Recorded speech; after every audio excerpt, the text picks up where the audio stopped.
Matur suwun Bu Irma atas wekdalipun. Assalamualaikum warahmatullahi wabarakatuh.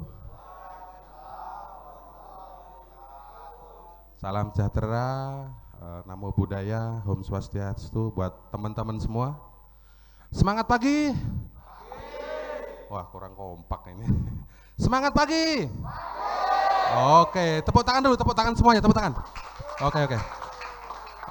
Sebelumnya terima kasih kepada Bapak Ibu Guru yang sudah memberikan waktu kepada saya untuk sharing pengalaman kerja setelah lulus dari STM kita tercinta 45 ini kepada teman-teman semuanya yang ada di sini.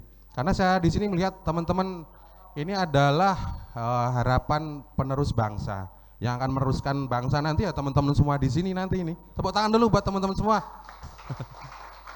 Ada wajah-wajah yang mau akan jadi presiden, ada yang jadi menteri, ada yang jadi general manager.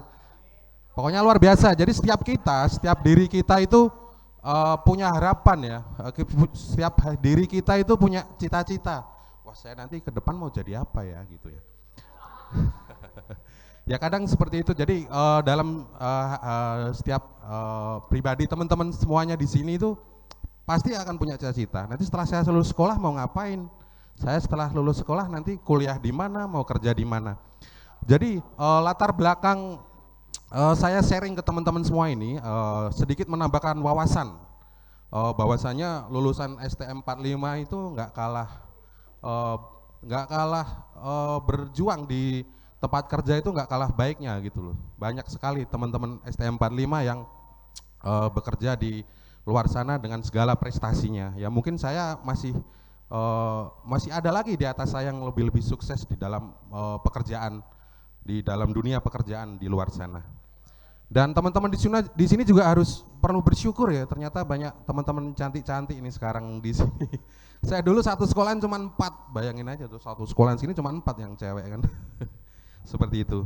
Oke, jadi langsung saja mungkin untuk mempersingkat waktu. Saya akan memperkenalkan diri saya. Saya mulai dari CV. CV atau kurikulum vitae. Kurikulum vitae ini adalah riwayat hidup ya.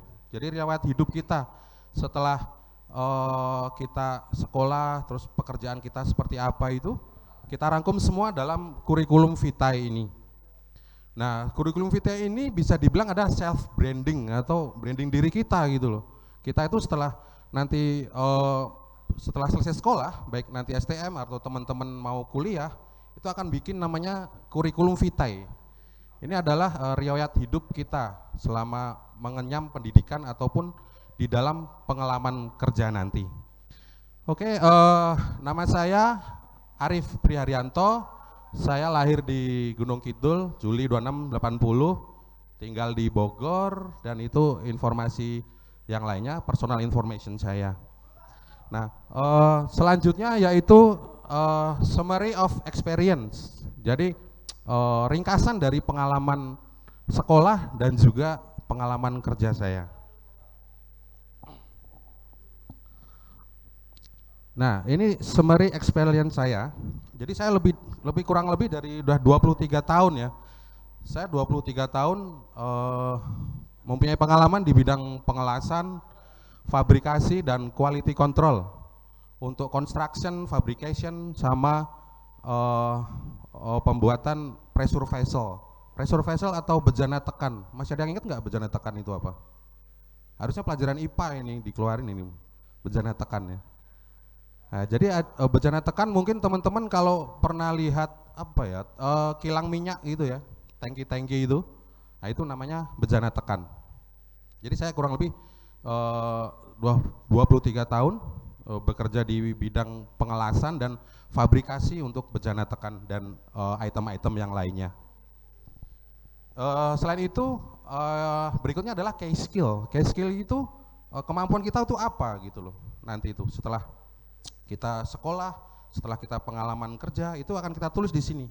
Skill kita itu apa sih gitu. Nah, ini modal kita. Jadi modal kita di saat nanti itu perusahaan-perusahaan yang akan bukan memakai ya, maksudnya memperkayakan kita sebagai pekerja itu kan kita tulis di sini. Jadi seperti ini contohnya, jadi kayak skill saya untuk sekarang adalah client representative, inspektor, welding inspector, quality control, NDE, painting, dan expeditor. Nanti saya jelaskan ini ya, ini apa aja sih poin-poinnya. Dan selanjutnya adalah formal education. Jadi di sini ya saya tulis, saya sekolah di sini gitu, di Technical High School SMK 45 Wonosari. Jadi formal education saya di SMK 45 Wonosari. Ya, terus selanjutnya, loh ini kok cuman STM? Iya, saya sampai saat ini belum kuliah. Karena memang ya bersyukur ya teman-teman sekarang mungkin boleh dibilang ekonominya lebih baik daripada zaman saya dulu gitu loh ya. Saya dulu mau kuliah aja bingung, nggak punya uang memang, karena memang saya lahir dari orang tua yang tidak mampu untuk menguliahkan saya gitu. Jadi saya waktu itu hanya sampai STM dan langsung merantau untuk bekerja seperti itu. Kenapa kok bisa sekarang bekerja di proyek luar negeri, perusahaan luar negeri, nanti saya ceritakan. Dan selanjutnya adalah training dan kursus. Jadi waktu setelah saya lulus STM tahun 99, saya punya keinginan bekerja sambil kuliah. Tapi kenyataannya saat saya bekerja, saya tidak punya waktu untuk kuliah, ternyata habis waktunya untuk bekerja. Nah setelah itu, setelah saya mengumpulkan dana, begitu mau kuliah, ternyata ada jalur lain ini selain kuliah. Nah ini yang poin penting ya, yang teman-teman perlu tahu ya. Jadi selain kuliah ada jalur yang lain gitu, yang bisa kita tempuh sebenarnya, tanpa kita harus kuliah gitu loh. Ya walaupun memang kalau sekarang ya memang harus wajib dong, harus wajib kuliah, karena memang kurikulum Indonesia kan mewajibkan teman-teman untuk kuliah, seperti itu. Jadi kursus yang pertama kali saya ambil adalah Welding Inspector Level 2, CSWIP 3.1 namanya. Nah sertifikat ini yang mengeluarkan adalah dari The Welding Institute dari UK, dari Inggris. Nah mungkin teman-teman mau bertanya ya, The Welding Institute itu apa sih gitu ya. Jadi di sini saya jelaskan sedikit.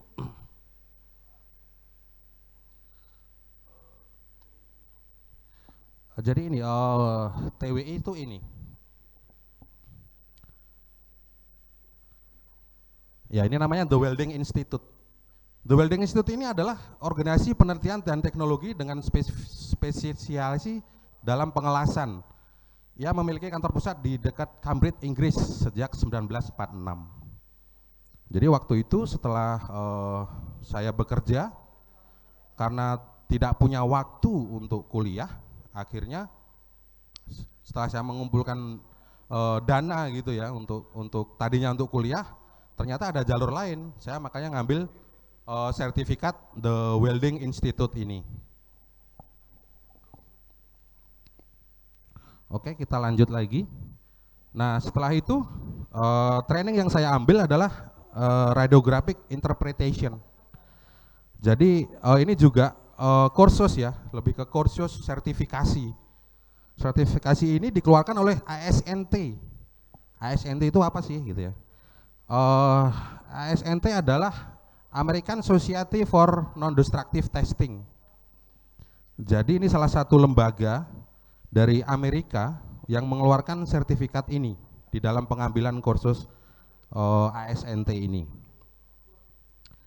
Terus selanjutnya saya ngambil lagi kursus tentang magnetic particle, liquid penetrant, ultrasonic test.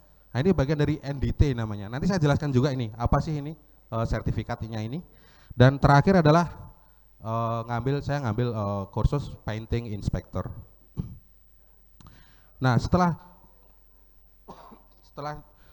dapat kursus tersebut, saya akan menceritakan tentang setelah saya lulus STM, saya kerja di mana sih gitu ya. Mungkin teman-teman bertanya ini bener nggak nih Mas Arief ini lulusan STM 45 apa enggak ya? Gitu. Ini saya show ijazah saya nih. Ya ini STTB saya, ijazah saya di 45, saya lulus tahun 99, 17 Mei 99 waktu itu. Nah setelah saya lulus, Saya waktu itu bekerja di Taman Safari Indonesia, itu di Bogor ya, dari November 99.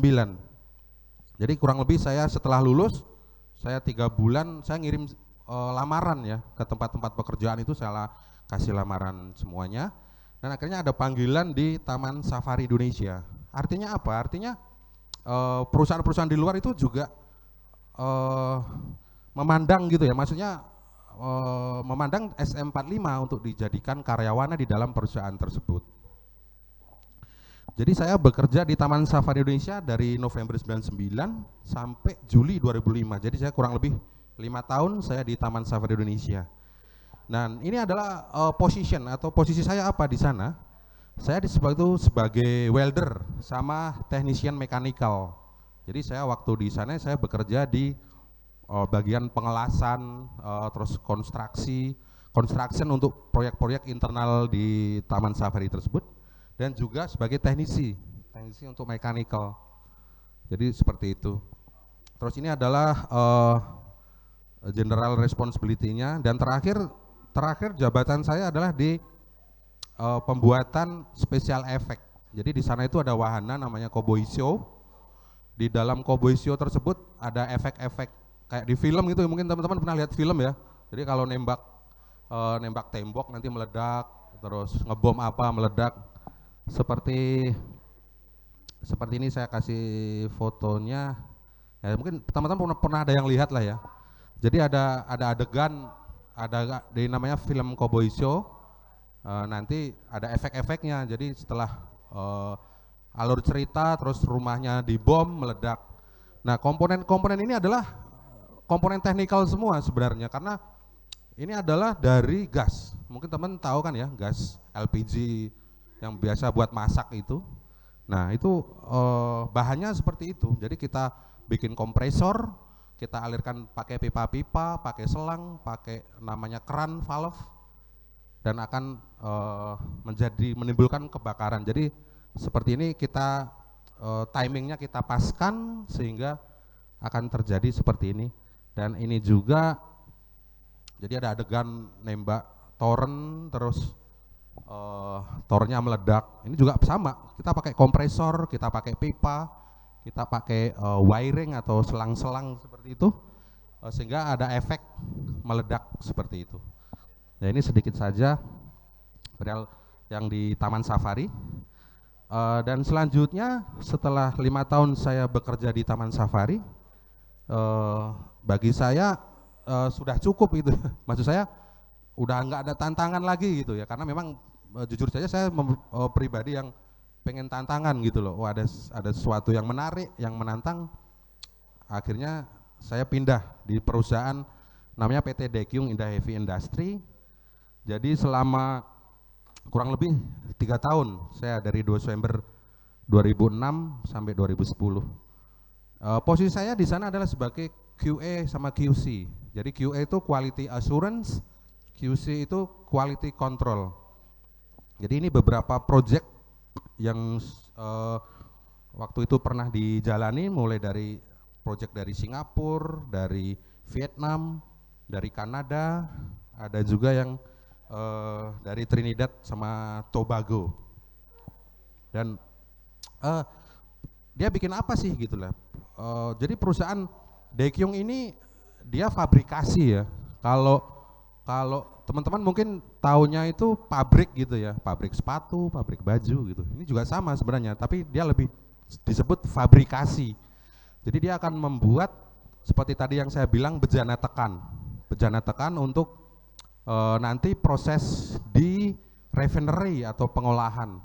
Ya mungkin kalau teman-teman pernah lihat di TV gitu ya, ada kilang minyak Pertamina atau apa. Nah, itu kan perlu proses ya. Itu salah satu alat yang dipakai adalah bejana tekan atau pressure vessel tersebut.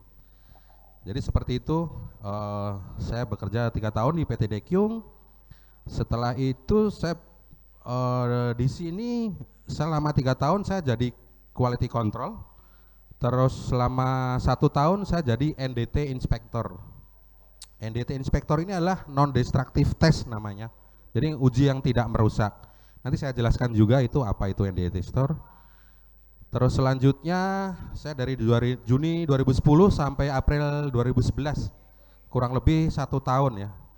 Saya bekerja di PT Sentral Berkat Indonesia, sama seperti yang di atas, saya jadi QC Inspector. Dan ini proyek-proyek yang dikerjakan selama di fabrikasi tersebut, mulai dari proyek punya Pertamina maupun proyek-proyek yang lain.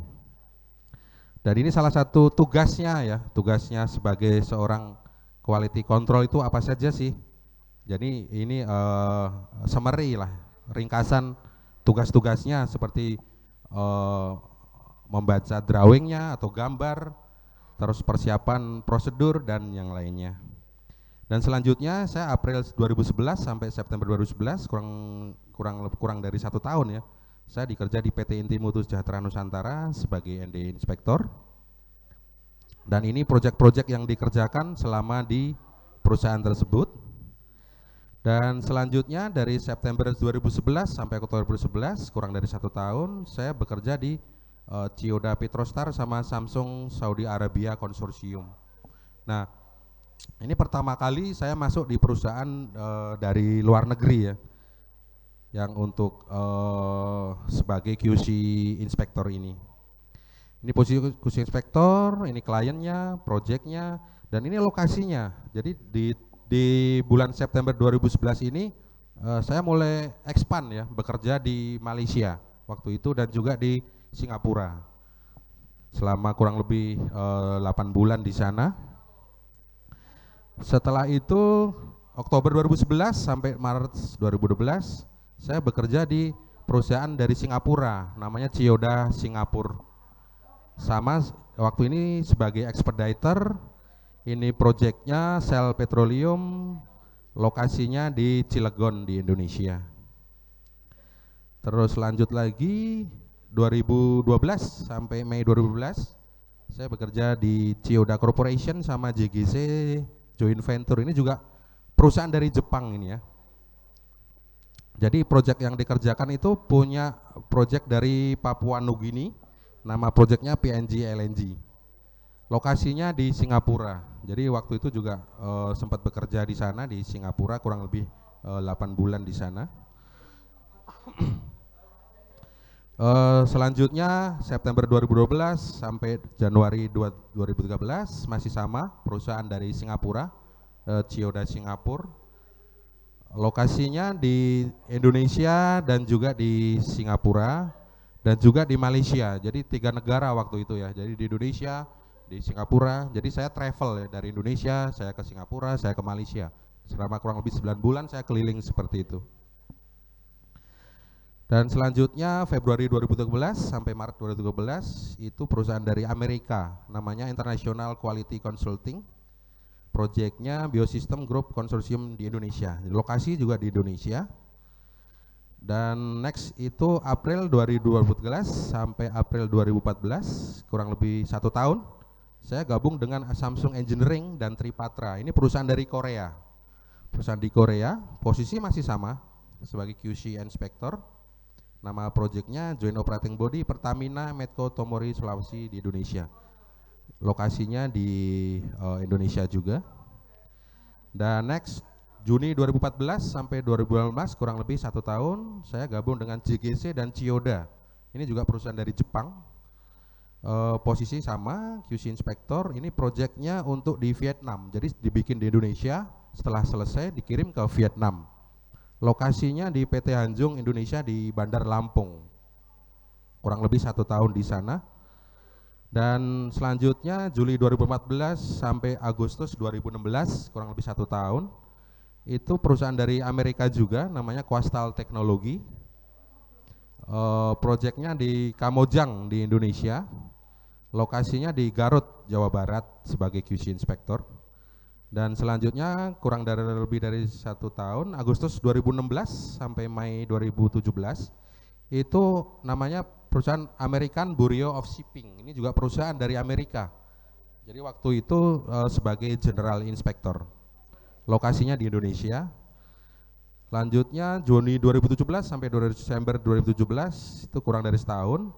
itu perusahaan dari Amerika dan juga Jepang. Jadi dia konsorsium gitu ya. Namanya JGC KBR Chiyoda.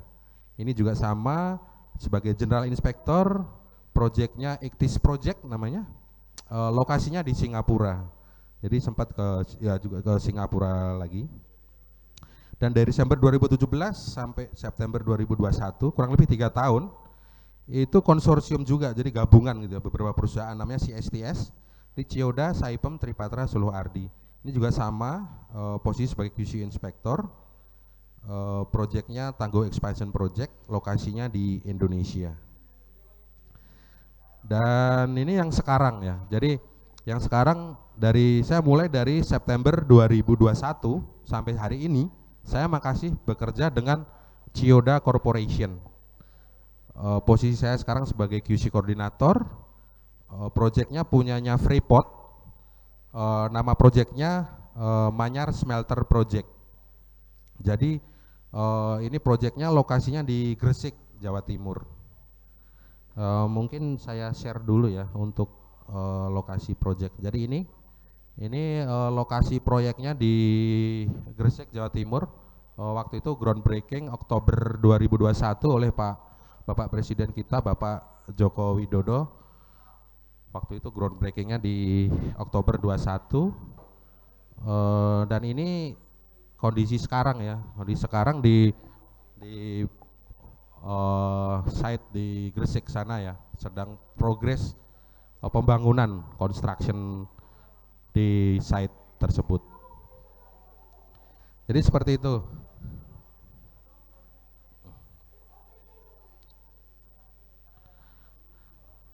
Ya, kembali lagi ke CV tadi atau kurikulum vitae. Jadi tadi sudah saya jelaskan ya. Jadi teman-teman nanti sekiranya setelah lulus sekolah itu mau ngapain sih gitu loh.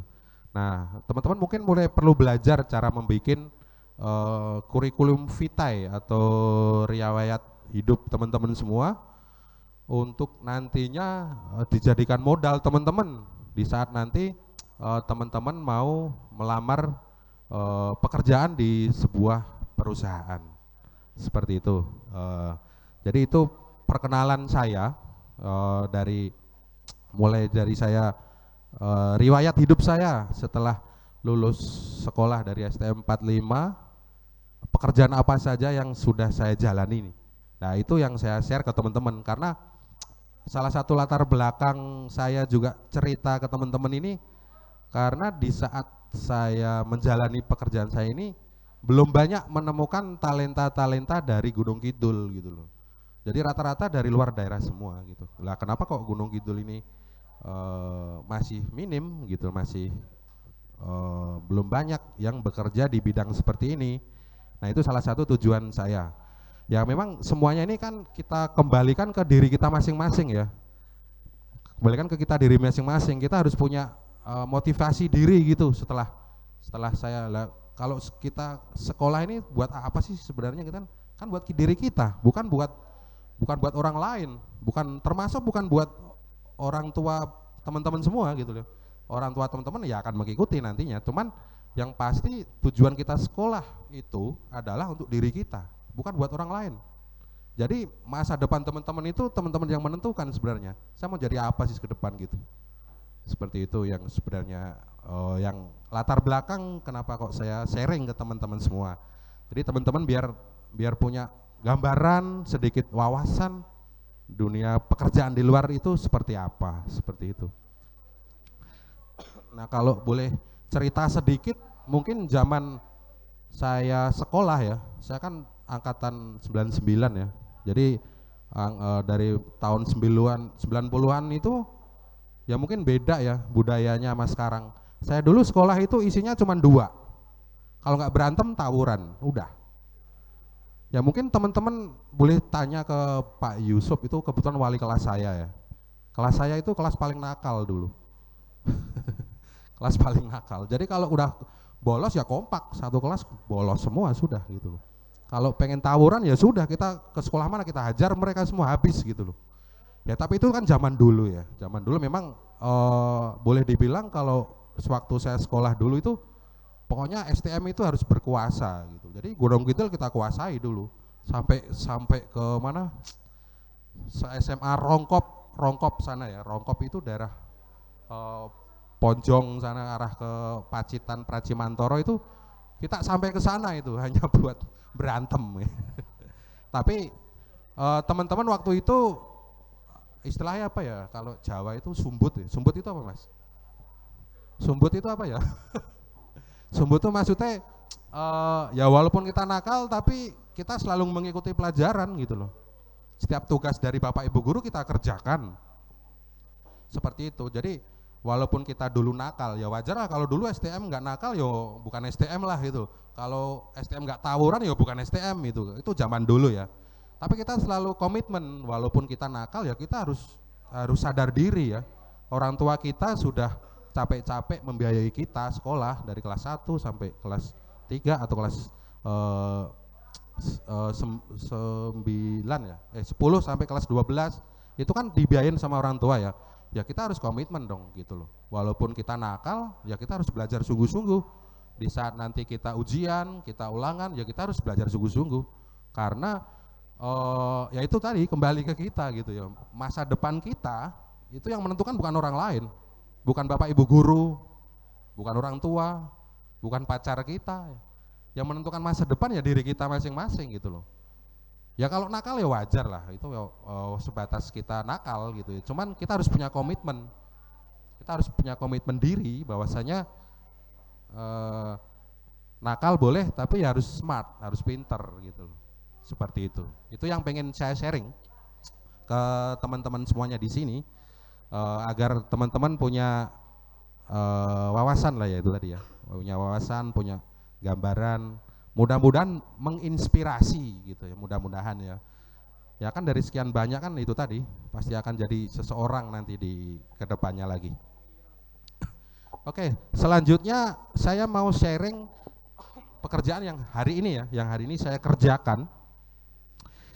Apa sih gitu ya, tadi saya kan mau menjelaskan tentang sertifikat ini hubungannya apa sih sama pekerjaan yang sekarang gitu, seperti itu ya. Karena kan tadi saya sudah info bahwasanya saat ini saya bekerja di perusahaan ini, perusahaan dari Jepang ini ya, Kochiyoda Corporation yang untuk project ini. Jadi setiap seperti tadi saya infokan, yang mungkin teman-teman juga udah tahu bahwasanya setiap kilang minyak ya, mungkin teman-teman pernah lihat ya di TV atau mungkin lihat secara langsung kilang minyak atau punya Pertamina itu ya. Ada yang pernah lihat nggak ya kilang minyak atau di TV gitu ya? Ada yang pernah lihat? Ada pernah lihat? Ada nggak? Tunjuk tangan. Oh belum lihat. Oke, saya share. Jadi setiap proses bensin ya, contohnya ya bensin yang teman-teman pakai untuk sepeda motor itu kan perlu proses ya. Itu kan dari minyak mentah namanya. Di dalam perut bumi ini kan ada minyak mentah namanya crude oil. Crude oil itu minyak mentah. Nah minyak mentah ini nggak bisa kalau kita mau langsung dipakai masukin ke motor ya nggak bisa. Makanya diolah menjadi bensin, jadi Pertamax, Pertalite, solar dan segala macam. Nah untuk menjadikan minyak mentah baik di laut ataupun di darat itu perlu pengolahan. Pengolahan itu namanya refinery atau pengolahan. Nah pengolahan minyak tersebut memerlukan proses yang panjang ya, akan disaring lagi, diproses lagi, disaring lagi, dan akhirnya akan menjadi Pertalite, Pertamax dan solar. Nah itu namanya untuk membuat kilang minyak tersebut, itu namanya EPC atau Engineering, Procurement, dan Construction. Jadi sebelum membuat kilang akan digambar dulu, terus nanti difabrikasi dan di construction di lapangan. Jadi saya jelaskan apa itu EPC ya, Engineering, Procurement, sama Construction. Ini jadi salah satu alat atau equipment yang dipakai untuk proses pengolahan minyak tersebut tadi di Pertamina misalnya yang lebih gampang ya. Itu namanya bejana tekan tadi, bejana tekan atau pressure vessel itu tadi. Nah, jadi ini akan saya jelaskan proses fabrikasinya, bikinnya kayak gimana sih itu kilang-kilang minyak itu gitu loh, tangki-tangkinya yang tinggi-tinggi itu gimana sih cara bikinnya. Jadi akan saya jelaskan proses fabrikasi pressure vessel untuk EPC of a refinery. Jadi saya jelaskan untuk engineering procurement tadi ya. Ya, kita mulai dari yang namanya oil gas refinery. Ya, jadi seperti ini fotonya. Mungkin teman-teman pasti pernah lihat lah ya, entah di mana lah ya, sosial media atau apa. Nah, ini salah satu contoh dari pengolahan minyak sama gas bumi. Jadi bisa kita lihat di situ banyak equipment yang dipakai. Dan ini rata-rata di site namanya. Di site itu di luar dari rumah penduduk gitu, makanya di tengah hutan atau di pinggir laut. Nah, untuk pembikinan ini akan dibuat di vendor atau di tempat fabrikasi, seperti saya ceritakan yang tadi. Nah, ini contoh untuk oil and gas refinery, dan selanjutnya petrochemical refinery. Nah, kalau ini untuk pengolahan chemical atau pabrik-pabrik kimia. Ya, mungkin teman-teman juga pernah tahu ya, kita kan semuanya pakai proses kimia ya, entah itu baju, entah itu sepatu, entah itu buku, itu kan pasti ada komposisi kimianya. Nah, itu akan diolah di sini. Makanya teman-teman bisa lihat bejana-bejana tekan itu yang tinggi-tinggi. Ya, itu bagian dari bejana tekan untuk proses pengolahan di petrochemical. Selanjutnya ini untuk mining atau smelter. Seperti tadi saya ceritakan ya, yang untuk project yang sekarang saya jalani itu adalah pembuatan pabrik mining atau smelter, jadi pengolahan. Jadi kalau di pertambangan itu begitu proses menambang itu kan masih banyak kandungannya ya di dalam perut bumi. Jadi kandungan tersebut diantaranya ada emas, ada perak, ada nikel, ada titanium, ada uranium. Nah, itu akan dipisah di sini. Dia akan diproses di sini, begitu menambang taruh di sini, diproses nanti akan keluar sendiri-sendiri. Akan jadi emas, akan jadi nikel, ada silver, titanium, uranium dan sebagainya. Ini di mining atau smelter refinery. Nah, ini saya jelaskan perihal EPC. EPC itu apa sih? Ya, ini. Jadi EPC itu adalah engineering, procurement dan construction. Dan semuanya ini nanti akan kembali lagi ke quality control yang memastikan kualitas equipment tersebut sudah sesuai dengan permintaan dari pemakai barang atau klien gitu ya. Kita mulai dari engineering. Apa sih ini engineering? Jadi tugas dari engineering itu adalah mendesain. Jadi setelah tadi, jadi semua plan tadi seperti untuk oil and gas refinery, petrochemical itu kan perlu gambar ya, perlu gambar gitu untuk mendesain sebuah refinery atau pabrik pengolahan gitu. Jadi awal mulanya harus dibuat dari gambar. Mungkin teman-teman sekarang belajar AutoCAD kan ya? Ada ya, Bu? Nanti untuk AutoCAD ada ya, pelajaran AutoCAD ya. Jadi dari pertama adalah AutoCAD gitu loh, digambar di sana pakai AutoCAD sama engineering. Jadi ada namanya departemen engineering, dia yang akan ngurusin untuk masalah desainnya, kalkulasinya, gambarnya, dan monitoring kepada quality control atau QC. Jadi ini ya tugasnya engineering ya untuk mendesain pabrik pengolahan itu tadi. Nah, setelah gambar sudah ada, kalkulasi sudah ada, dan akhirnya akan diambil alih oleh namanya procurement atau pemesan ya. Jadi setelah gambarnya ada, desainnya ada, bagian dari procurement ini akan memesan kepada fabrikasi untuk membuat equipment yang tadi, seperti pressure vessel atau bejana tekan tadi, akan di procurement. Jadi tugasnya untuk procure equipment sesuai dengan engineering design, terus mencari fabrikasinya, dan koordinasi dengan quality control selama proses fabrikasi. Dan selanjutnya adalah construction. Jadi setelah tadi dari tim engineering mendesain, menggambar dan mengkalkulasi equipment tersebut, dan sudah difabrikasi oleh procurement, nantinya setelah selesai akan dikirim ke lapangan atau site dan akan dibangun di sana. Seperti ini contohnya ya. Setelah sampai di lapangan akan dikonstruk oleh construction team sesuai dengan gambar tadi yang dibuat oleh tim engineering. Seperti itu. Jadi seperti itu ya proses apa itu EPC. Jadi engineering, procurement dan construction. Dan sekarang pembahasan mengenai quality control atau QC. Jadi proses pembuatan equipment tersebut kan harus sesuai gambar ya, sesuai desain. Nah, ini akan dikontrol oleh namanya quality control. Apakah sesuai dengan gambar ataukah sesuai dengan spek? Itu harus dikontrol oleh namanya quality control. Jadi ada tipe QC itu ada welding atau pengelasan, terus non destructive test sama painting. Ini secara general aja ya. Jadi welding itu pengelasan, setelah tadi dilas, terus nanti akan di non destructive test itu adalah uji tidak merusak. Jadi si barang itu diuji, tapi barang itu nggak rusak gitu loh. Nah, itu namanya non destructive. Dan terakhir adalah painting atau dicat ya. Jadi setelah barangnya dilas, selesai terus dicat, baru dikirim ke site untuk dilakukan construction. Dan selanjutnya ini proses dari pengelasan. Jadi proses-proses pengelasan ini ada 4 sebenarnya ya, secara general. Jadi ada SMAW, Shielding Metal Arch Welding, SAW, Summit Arch Welding, FCAW, Flux Core Arch Welding, sama GTAW, Gas Tungsten Arch Welding. Kalau teman-teman di sini proses pengelasannya pakai apa ya Bu? Ada ngelas juga kan ya? Ada Mas? Pakai apa Mas ngelasnya Mas?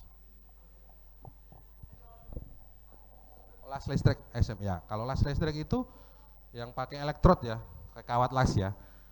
Nah, kalau secara proses di luar sana untuk proyek-proyek minyak sama gas bumi itu namanya SMAW kalau las listrik. Sama Shielding Metal Arch Welding. Jadi kalau kita memang lebih mudahnya sih las listrik gitu ya, karena kita belum tahu gitu. Tapi sebenarnya namanya adalah SMAW secara teknikal, Shielding Metal Arch Welding. Nah, seperti apa sih ini las-lasnya ini? Nah, ini seperti ini. Ini namanya las listrik atau SMAW itu tadi ya, Shielded Metal Arch Welding. Jadi setelah tadi barangnya siap dilas, nah mereka akan dilas dengan proses disambung ya, disambung platnya itu dengan proses ini namanya proses SMAW. Selanjutnya ini proses SAW, Submerged Arch Welding. Jadi ngelasnya pakai mesin.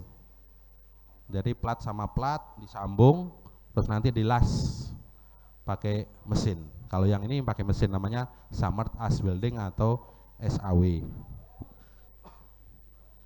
Terus ini proses FCAW, sama proses pengelasan juga, cuman tekniknya aja yang lain, sama alatnya juga lain.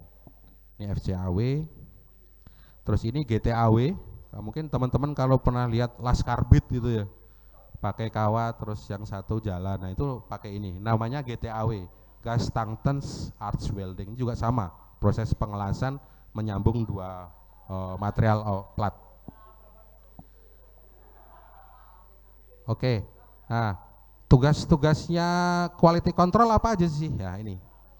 Jadi setelah tadi tim procurement menemukan fabrikasi pembuatan tangki tadi, akhirnya si fabrikasi tersebut akan membeli sebuah plat. Platnya seperti ini ya, platnya. Platnya masih lembaran seperti ini. Seperti ini platnya. Jadi berupa lembaran ya, kayak meja gitu ya. Nah, setelah plat ini itu dicek materialnya, bener nggak ini materialnya. Terus komposisi material itu apa sih gitulah. Nah kan ini kan berupa besi ya. Besi itu kalau nama kimianya apa Mas? Besi. Ada yang ingat nggak kimianya besi apa? Sekian banyak. Ayo, nggak ada ya. Namanya ferrous ya, Fe. Cara kimianya Fe atau ferrous. Nah di dalam material tersebut ini itu tuh banyak kandungan chemical composition ya. Jadi selain ada ferrous, ada mangan, ada sulfur. Seperti itu. Nah itu kita cek ini materialnya udah sesuai desain yang engineering bikin apa tidak gitu ya. Nah setelah kita cek kita cek dimensinya juga. Ini akan namanya di roll. Jadi pakai mesin roll gini ya. Jadi tadinya berupa plat, itu akan menjadi bulat seperti ini. Dipakai mesin roll ini akan jadi bulat seperti ini.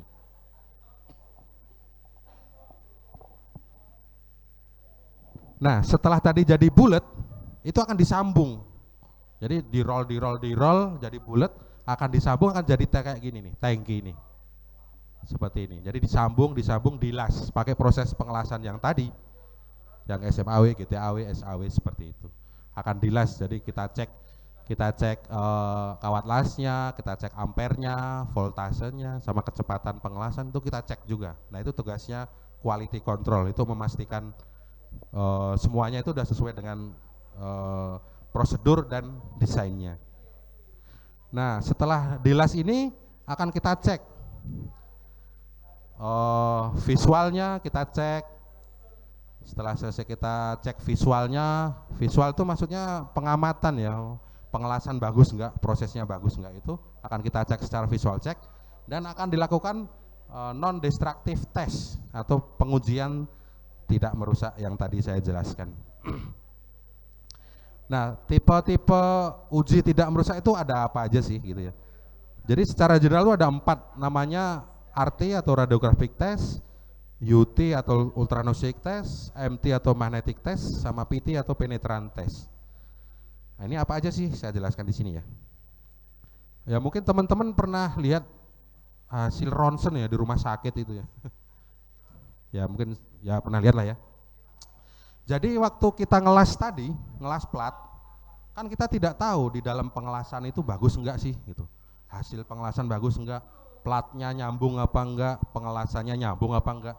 Nah, akan dilakukan namanya non destructive test atau menguji alat ini atau equipment ini tanpa merusaknya. Jadi kita pengen tahu di dalam pengelasannya itu bagus apa enggak itu. Nah, akan dilakukan namanya radiographic test. Dan hasilnya akan seperti ini. Ya kan kayak hasil ronsen ya.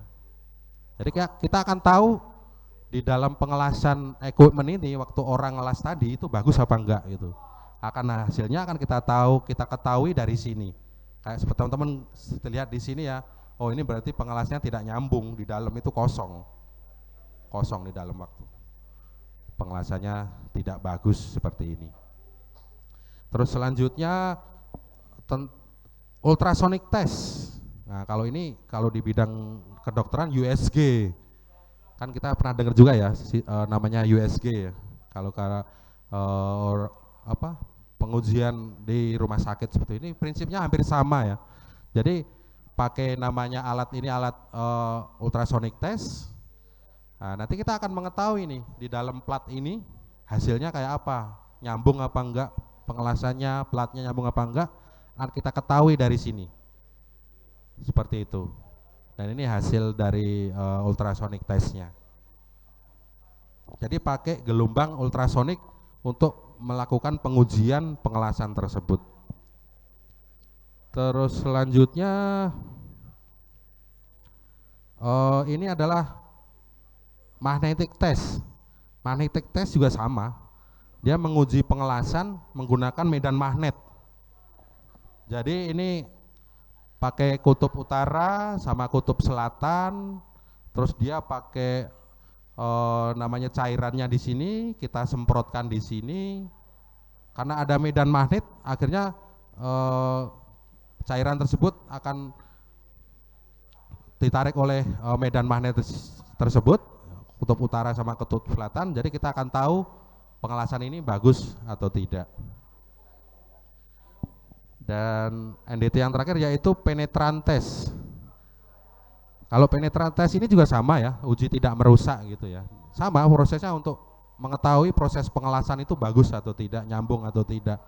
Nah, ini memakai material kimia namanya penetran. Jadi kita semprotkan ke bidang pengelasan ini, dan kita akan tahu ya di sini itu nyambung atau tidak pengelasan tersebut. Ya, itu tadi sedikit tentang apa itu non-destructive test atau uji tidak merusak. Nah, setelah dilakukan pengujian NDT tersebut, Nah ini tangkinya udah jadi sekarang gitu. Tangkinya sudah jadi. Nah ini dilakukan pengujian namanya hydrostatic test. Jadi si tangki ini dites dulu. Sebelum dipakai kan harus dites dulu ini ya. Dikasih tekanan gitu. Kalau hidro teman-teman ada yang tahu nggak nih hidro itu apa? Hidro itu kan air ya. Jadi di dalam tangki ini diisi air. Diisi air untuk memastikan bahwasanya pengelasan ini bagus. Untuk memastikan waktu mereka menyambung plat ini tidak bocor. Itu diisi air dan dikasih tekanan. Dikasih tekanan di dalam tangki ini. Itu namanya hydrostatic test. Dan selanjutnya adalah painting. Painting ini adalah pengecatan ya, atau ngecat gitu ya. Jadi setelah barang tadi di hidrotest selesai, bagus, dan dilakukan pengecatan. Nah, pengecatan ini ada 3 langkah ya, namanya surface preparation, during painting, sama after painting. Surface preparation itu adalah proses persiapan sebelum dicat. Jadi tangki tadi kan masih berupa besi, karat gitu ya, karatan gitu. Nah itu harus dibuang karatnya sampai menjadi warnanya kayak gini nih. Nah ini surface preparation, ini di blasting namanya ya.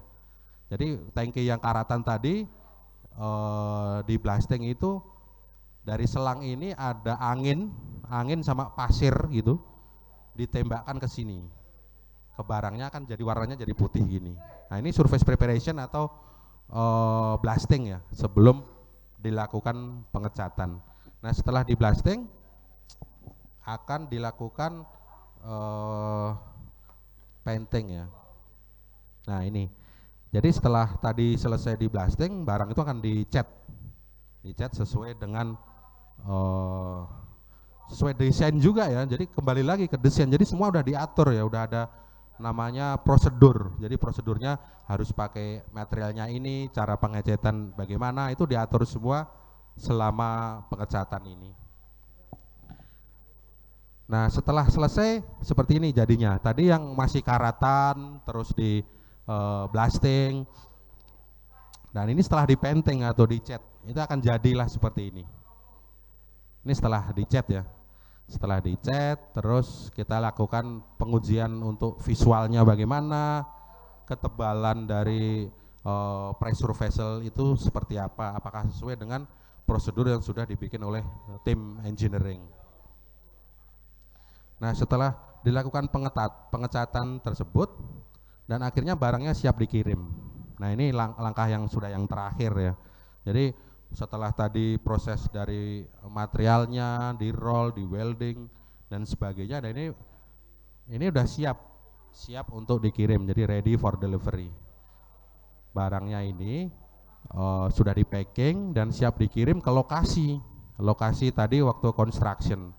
Jadi seperti itu. Jadi setelah ini nanti sampai di lapangan atau di site akan di construction oleh tim construction di lapangan nanti deh, yang pakai kren tadi diangkat, dipasang. Nah akan jadilah tadi si pressure vessel atau bejana tekan yang di atas tadi, yang ini. Nah seperti ini di construction ya. Ya sebenarnya itu pressure vessel atau bejana tekan itu hanya satu dari ratusan atau ribuan alat yang dipakai untuk sebuah refinery ini. Itu kan tadi hanya ini aja sebenarnya, hanya yang berdiri-berdiri. Nah dari sekian banyak ini, banyak sekali equipment atau alat-alat yang dipakai, itu pun belum termasuk dari electrical sama instrumennya, sama softwarenya, sama equipment yang lain yang berada di sini. Jadi ini banyak sekali, ribuan lah ya, ribuan peralatan di dalam sebuah refinery ini untuk proses pengolahan di dalam refinery ini. Seperti itu.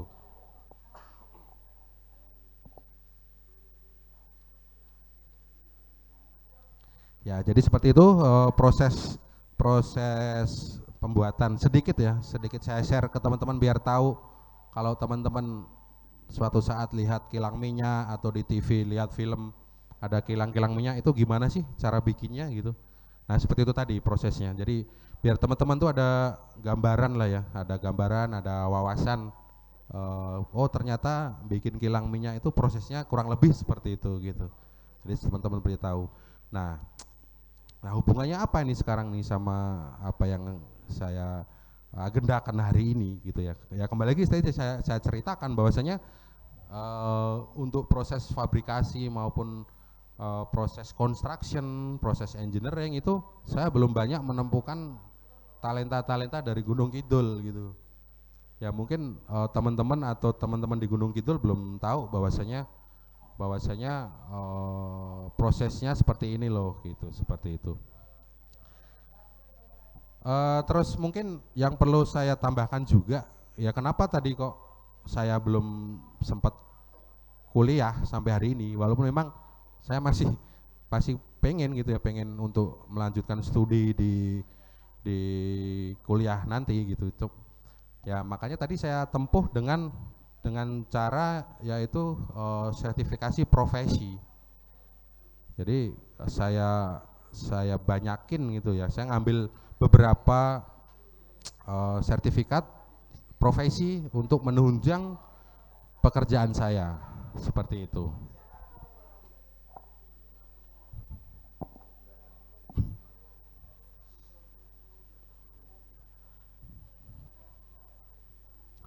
Ya mungkin itu yang dapat saya sampaikan ya untuk baik dari kurikulum vitae tadi, dari riwayat hidup atau riwayat sekolah dan riwayat pekerjaan saya, dan juga saya tadi juga sudah sharing pekerjaan saya selama kurang lebih 23 tahun setelah saya lulus dari SMK 45 tercinta ini. Nah, sekarang saya buka sesi tanya jawab. Teman-teman ada yang mau bertanya, silahkan tentang apa yang sudah saya share tadi ya. Mungkin silahkan teman-teman kalau mungkin ada yang bertanya, monggo, silahkan.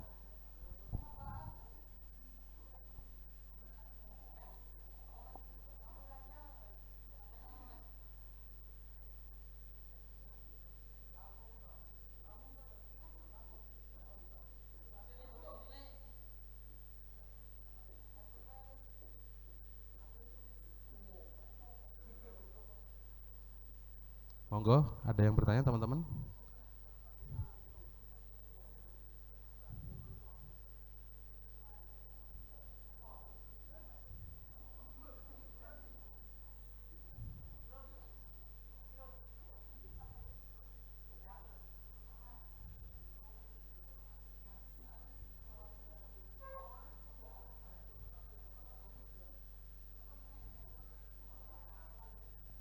Pertanyaan terbaik saya kasih 50.000. Mas, mau nanya apa mas? Sebutin nama sama kelas.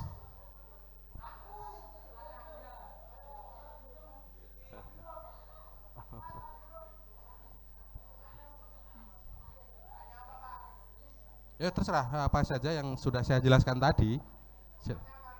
Oh. Tadi saya jelaskan rumah. Ya, gimana mas?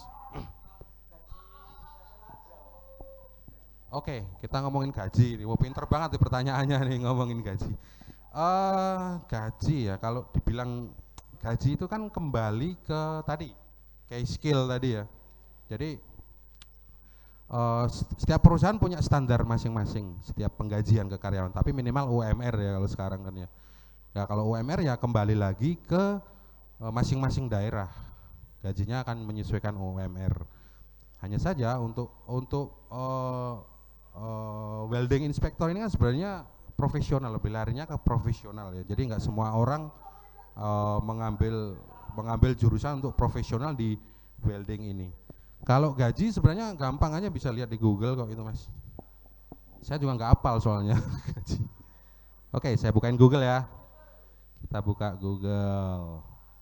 Jadi biar objektif ya jawabannya, biar objektif, tidak menerka gitu ya.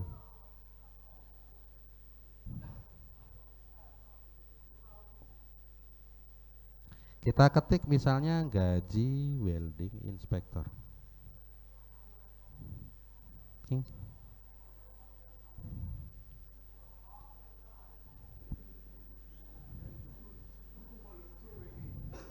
Nah, kalau Google bilang nih ya, itu ranknya antara 6 juta sampai 20 di sini. Ya. Ya kalau Google ini menurut Google ini. Ini Kalau baru, Google bilang itu di angka 6 juta sampai baru welding inspector ya, belum profesional ya. belum. Kalau Mas Arif ini kan sudah profesional, Ya. tentunya di atas 20. Amin. Amin. Ya, jadi ini standarnya ya, standarnya tuh di angka 6 juta sampai 20 juta. Itu pun dengan catatan tadi ya. Skill ya, case skill, kemampuan kita seperti apa di dalam bekerja, apa yang kita kasih ke perusahaan tersebut, dan sertifikat apa yang kita punya. Karena ibaratnya kalau kita bisa naik sepeda motor, kita bisa nyetir, tapi kalau nggak punya SIM, ditangkap polisi gitu kan. Makanya untuk project-project seperti ini memang diharuskan atau diwajibkan itu punya sertifikat untuk menunjang pekerjaannya. Seperti itu Mas ya. Mas siapa tadi? Mas Diki ya. Seperti itu Mas. Jadi ranknya antara itulah ya 6 sampai 20 itu untuk awal ya. Untuk pertama bekerja sebagai welding inspector. Jadi kalau misalnya Mas Diki ini nanti setelah lulus STM pengen kuliah gitu ya, ya silahkan kita kuliah. Tapi memang itu tadi kalau misalnya pengen yang kayak gini itu ada langkah-langkahnya yang seperti tadi saya sudah jelaskan ya. Jadi kita harus upgrade skill namanya, upgrade dari diri kita untuk mengambil kursus welding inspector. Jadi kita punya sertifikat khusus. Ya kembali lagi saya ceritakan kalau kita bisa nyetir, bisa bawa motor, kalau nggak ada SIM ya nggak bisa kita gitu. Makanya kita harus punya sertifikasi profesi tersebut. Banyak literasi mungkin di Google, di sosial media, di YouTube kita bisa ketik apa sih itu welding inspector, gimana cara ngambilnya, sertifikatnya, silahkan dibuka. Kan sekarang teknologi udah luar biasa ya, kita bisa belajar aja dari Google juga bisa, dari YouTube, dari media sosial kita bisa lihat cek seperti itu. Nah sedikit cerita aja, saya ngambil sertifikat sebenarnya di Jogja dulu tahun 2011 di Jalan Kaliurang, namanya PT Bion. PT Bion ini salah satu penyelenggara kursus yang ditunjuk dari UK, dari Inggris. PT Bion namanya, Bion. Cuman sekarang udah nggak buka lagi, udah nggak ada ya. Jadi dulu tahun 2011, sedikit cerita aja ya. Saya ngambil 2011 waktu itu, saya ngambil di Jogja. Dan kursusnya ini hanya Senin sampai Jumat sebenarnya. Jadi Senin sampai Jumat kita kursus, Senin langsung ujian. Waktu itu di tahun 2011 itu di angka kurang lebih 25 juta. Jadi untuk ngambil sertifikat ini saya harus bayar 25 juta kepada TWI yang mengeluarkan sertifikat. Nah setelah kita ikut kursus akan namanya ujian, akan diadakan ujian ya. Dan sistem ujian ini adalah file and gone namanya. File and gone itu artinya di saat kita ujian itu nggak lulus, uangnya hilang, hangus. Jadi coba ya teman-teman bisa bayangin ya, karena di dalam kursus ini kan dari Senin sampai Jumat itu pakai bahasa Inggris. Ya itu tadi saya mau bilang. Jangan pernah capek untuk jangan pernah capek untuk belajar bahasa Inggris. Penting sekali. Sangat luar biasa penting sekali di dalam pekerjaan nanti, apapun itu. Karena memang sekarang kan generasi Z ini dituntut untuk bisa pinter bahasa Inggris ya. Bahasa Inggris itu harus gitu, apalagi sekarang kan semua lini gitu boleh dibilang tuh pakai bahasa Inggris. Saya sekali lagi saya himbau atau saya sarankan ke teman-teman itu jangan bosen, jangan males, jangan capek belajar bahasa Inggris. Itu sangat-sangat penting banget di dalam pekerjaan nanti. Karena teman-teman pun nanti misalnya akan bekerja di sebuah perusahaan, pasti mereka punya standar tersendiri untuk calon karyawan yang pinter bahasa Inggris. Katakan nilai teman-teman yang lainnya 6, 7 misalnya ya, bahasa Inggris 9 aja gitu. Itu teman-teman yang akan diambil gitu. Karena memang sangat penting sekali. Ya karena kebetulan kalau saya sendiri sih memang dulu STM paling senang bahasa Inggris. Saya senang sekali bahasa Inggris. Sampai saya dulu dipanggil kepala sekolah gara-gara bahasa Inggris. Kenapa? Waktu itu saya lupa namanya Ibu Sri atau siapa ya. Waktu ngajar bahasa Inggris, dia ada sesi lah tanya jawab gitu ya. Beliau menulis bahasa Inggris di papan tulis, nunjuk saya suruh translate. Nah, waktu itu saya translate pakai bahasa Jawa Inggil kromo halus banget itu. Walaupun artinya bener gitu ya, tapi saya pakai bahasa Jawa kromo Inggil. Nah, marah bu guru itu. Kamu kurang ajar kan. Disuruh translate bahasa Indonesia malah bahasa Jawa. Tapi walaupun artinya bener ya, akhirnya saya dipanggil kepala sekolah, dikasih surat peringatan. Ya itu sedikit cerita aja, sharing aja. Jadi kembali lagi ya, jangan pernah tidak suka dengan bahasa Inggris. Bahasa Inggris sangat penting sekali. Apalagi sekarang zaman sekarang tuh setiap karyawan mungkin dituntut untuk minimal tahu basicnya bahasa Inggris seperti apa. Seperti itu.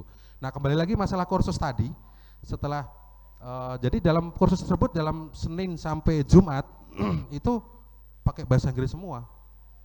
Bukunya bahasa Inggris, pengajarnya juga dari waktu itu dari Singapura. Dia ngejelasinnya juga pakai bahasa Inggris. Jadi semua pakai bahasa Inggris. Nah, waktu ujian pun kita mengerjakan soal kursus tersebut, soalnya bahasa Inggris. Jawabannya bahasa Inggris.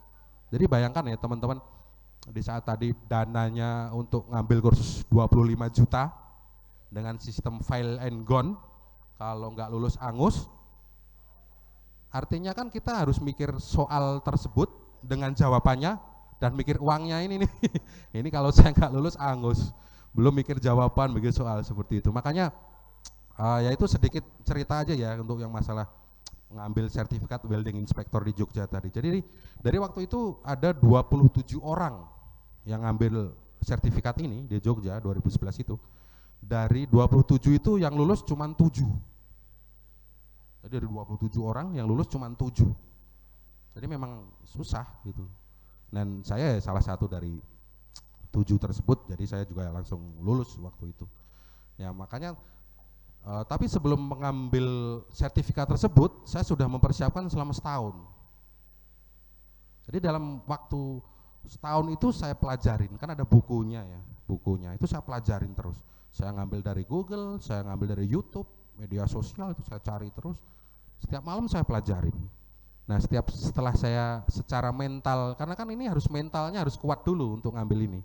Jangan sampai kita mentalnya setengah, karena apapun yang kita lakukan, apapun yang kita jalani, kalau setengah, hasilnya akan setengah juga. Itu poin penting juga ya. Jadi di saat kita udah punya niat, punya kemauan, ya harus 100%, niatnya harus full. Nah hasilnya pun akan mengikuti seperti itu. Jadi ya itu proses waktu saya ngambil sertifikat ini yang tadi saya cerita ya, kenapa kok saya belum kuliah sampai hari ini, saya ngambil jalur ini. Walaupun memang kalau sekarang ya memang teman-teman ya wajib lah ya, harus kuliah lah, karena kan beda ya zaman saya sama teman-teman yang sekarang kan lebih baik lah ya harusnya seperti itu. Jadi prosesnya kayak gitu untuk mengambil kursus atau sertifikat welding inspector, yang sertifikat tersebut dikeluarkan oleh The Welding Institute dari UK, dari Inggris. Jadi setelah kita punya sertifikat tersebut, kita bisa bekerja seluruh dunia, mau dimanapun, nggak hanya di Indonesia, seluruh dunia. Setelah kita punya sertifikat tersebut, kita bisa bekerja seperti itu.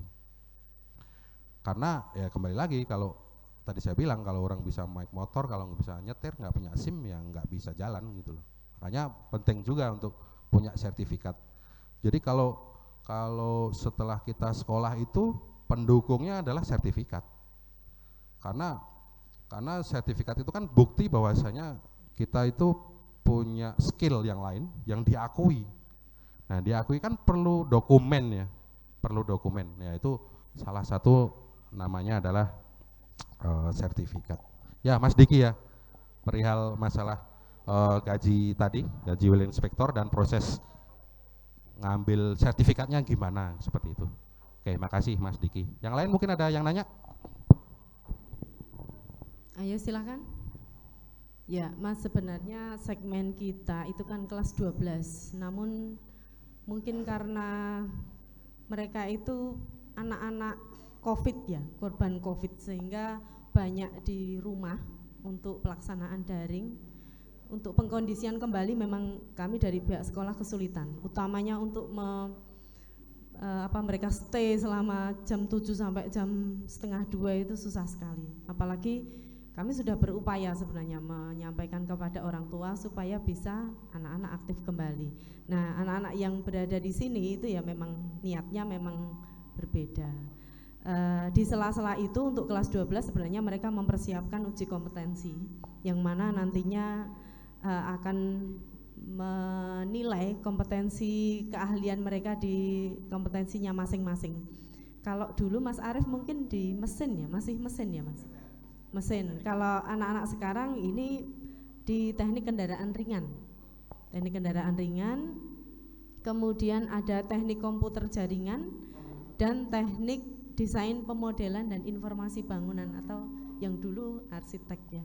Ya, ini di sela-sela mereka mempersiapkan UKK, anak-anak juga akan coba-coba untuk mengikuti seleksi lowongan pekerjaan. Ya, namun karena saya melihat memang untuk bersaing dengan sekolah lain masih perlu mereka mengupayakan jauh lebih baik lagi, sehingga harapan kami dari sekolah dengan kehadiran Mas Arief ini kemudian menyampaikan sharing pengalamannya itu bisa membangkitkan motivasi anak-anak untuk bisa ikut serta di kompetisi seleksi pekerjaan. Kemudian Mas, kalau saya boleh tahu untuk perusahaannya sendiri apakah ada sendiri, karena kalau anak-anak kan taunya ada PT Pama, ada United Tractor dan sebagainya. Kalau Mas Arief ini bekerja di perusahaan mana atau di mana-mana?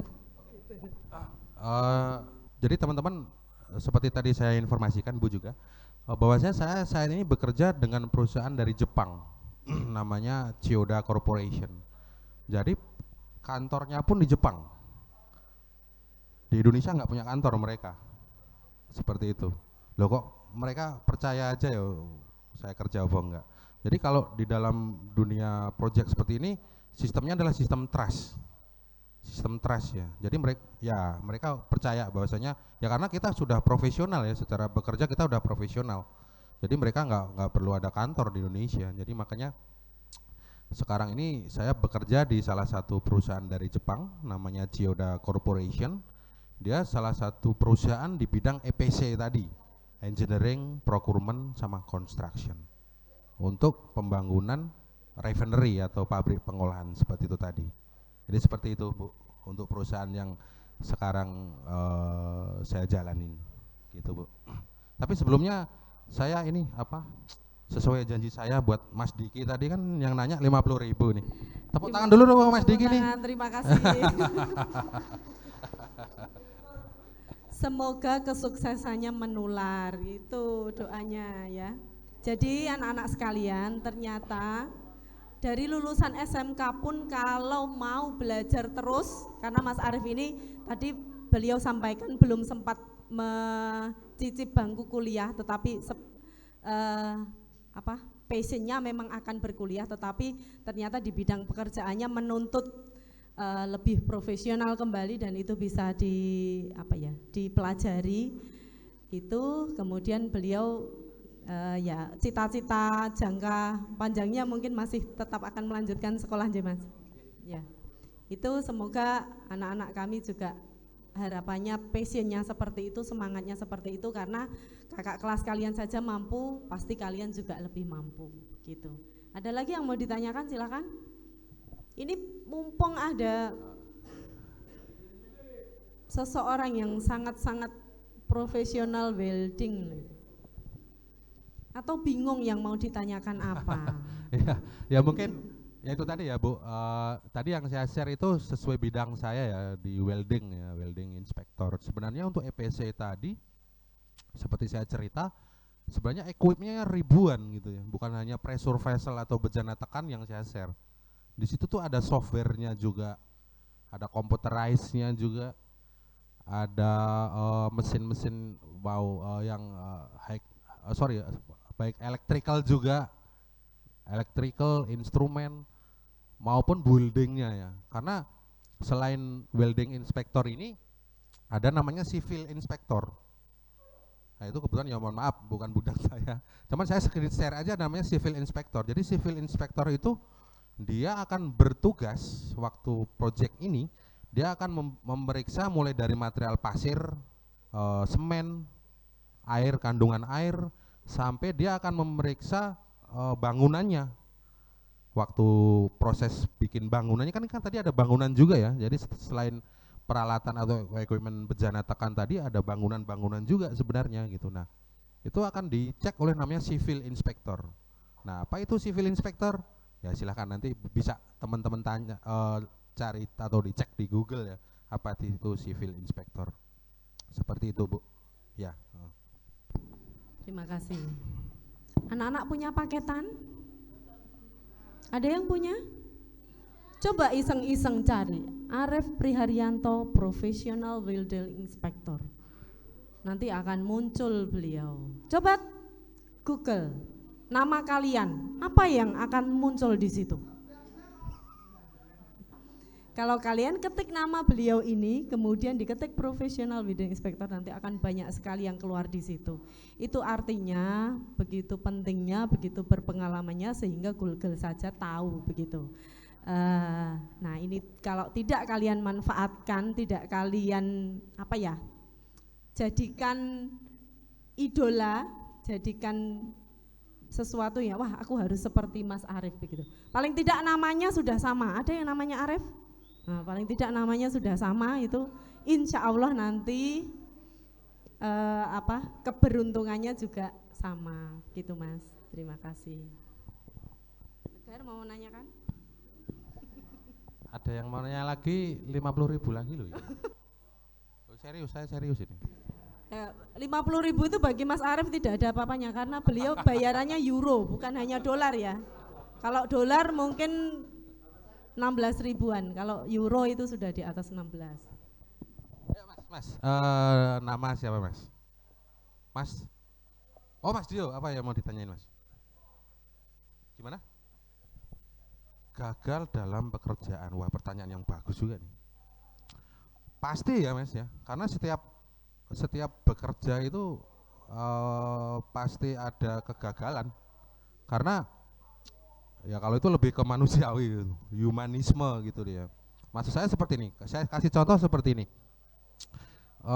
Di dalam bekerja kan kita harus mengikuti namanya prosedur ya. Kalau atau SOP lah, ada SOP-nya lah, prosedurnya. Ya pernah suatu ketika saya tidak sesuai prosedur. Katakan seperti tadi ya, waktu ngelas itu tadi harusnya kawat lasnya simbolnya A, saya makanya B, ya itu. Nah, itu pernah Mas. Jadi pernah lah saya pernah melakukan kegagalan ya karena itu tadi humanisme ya, humanisme kan nggak bisa kita tolak gitu ya. Cuman kegagalan tersebut menjadi catatan bagi diri saya. Oh saya salah ini waktu ini. Ya akhirnya saya note di situ. Saya note supaya tidak terulang, supaya tidak gagal gitu. Ya sama seperti Mas Dio lah, kan pernah gagal juga kalau nembak cewek gitu kan, wah gagal nih. Gagal terus Bu ya. Waduh gagal nih saya nembak nih, gimana ya caranya? Nah itu seperti itu. Wah harus saya note nih, saya harus memperbaiki diri atau kata-katanya kurang manis misalnya. Jadi seperti itu Mas Dio, gagal pastilah. Setiap orang pasti punya kegagalan baik dalam pekerjaan. Ya, oke. Ya, makasih Mas Dio. Ada lagi yang mau nanya? Pertanyaan bagus tuh Mas Dio tuh.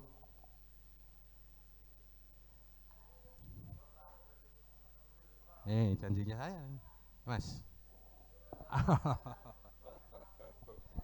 Tepuk tangan loh, tepuk tangan. Mas Dio, tepuk tangan. Tepuk tangan Mas Dio nih. Apakah masih ada rewardnya? Atau Masih sudah ada, cukup? masih ada. Yuk, Oh masih, ngomong, ayo ngomong. silakan. Mau nanya juga silakan. Yang cewek-cewek? Ya belum. Oh ya, Oh, Mas Tegar. Mas siapa nih? Mas Tegar. Oh iya ya.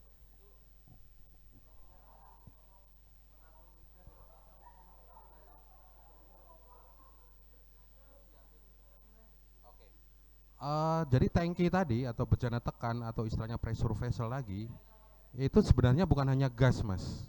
Jadi seperti saya tadi cerita ya, jadi minyak minyak bumi yang disedot itu, sedot ya istilahnya ya, dari perut bumi itu berupa minyak mentah, crude oil. Jadi bukan hanya gas ya. Nah, kalau yang pertanyaannya Mas Tegar tadi habis apa enggak? Ya saya nggak akan habis karena waktu pembuatan pengolahan tadi atau refinery si Pertamina misalnya itu dia udah melakukan namanya studi khusus, Mas. Jadi bertahun-tahun mereka untuk mengetahui kandungan minyak di dalam bumi ini berapa barel gitu. Begitu mereka ketemu, ya dia kan baru akan melakukan pengeboran minyak atau gas di area tersebut. Jadi mereka udah tahu waktu proses survei di dalam perut bumi itu, dia akan tahu si gas atau minyak ini sampai berapa puluh tahun ke depannya waktu pengambilan itu. Jadi kalau selama proses si minyak sama gas ini nggak akan habis waktu proses pengolahan itu. Seperti itu, dia akan terus continue, terus-terusan. Jadi kayak pengolahan ini 24 jam ya dia jalan terus. Jadi begitu mengebor dari bumi, masukin ke proses-proses tadi, ribuan proses, akan jadi Pertamax, Pertalite misalnya. Terus dari gas juga sama, gas di dalam perut bumi, mereka akan survei dulu berapa sampai berapa tahun ini gas akan habis, itu kan disurvei dulu, akan diproses juga. Kan gas yang selama ini teman-teman tahu kan namanya LPG ya, liquid petroleum gas. Itu juga dari proses, nggak langsung jadi dalam perut bumi, akan dimasukkan ke dalam tabung-tabung gas itu enggak. Dia juga pakai proses, Mas. Karena di dalam perut bumi kan banyak residu atau banyak komponen juga ya, kayak belerang misalnya kan perlu diproses tuh. Akan jadi namanya LPG itu tadi, liquid petroleum gas. Seperti itu, Mas Tegar. Oke.